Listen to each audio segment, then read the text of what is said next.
In today's video, I'm going to show you how to view the rights approval status in Taggbox. First, log into your Taggbox account and head over to your dashboard.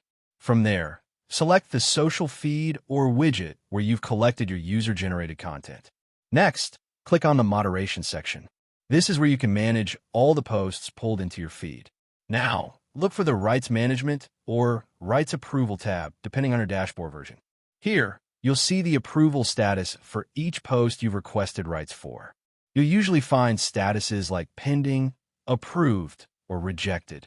If a creator has replied with the required approval hashtag or permission response, the status will automatically update to approved.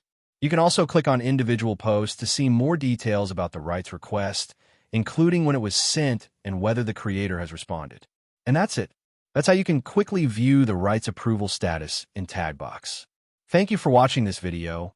Please feel free to use the affiliate link in the description.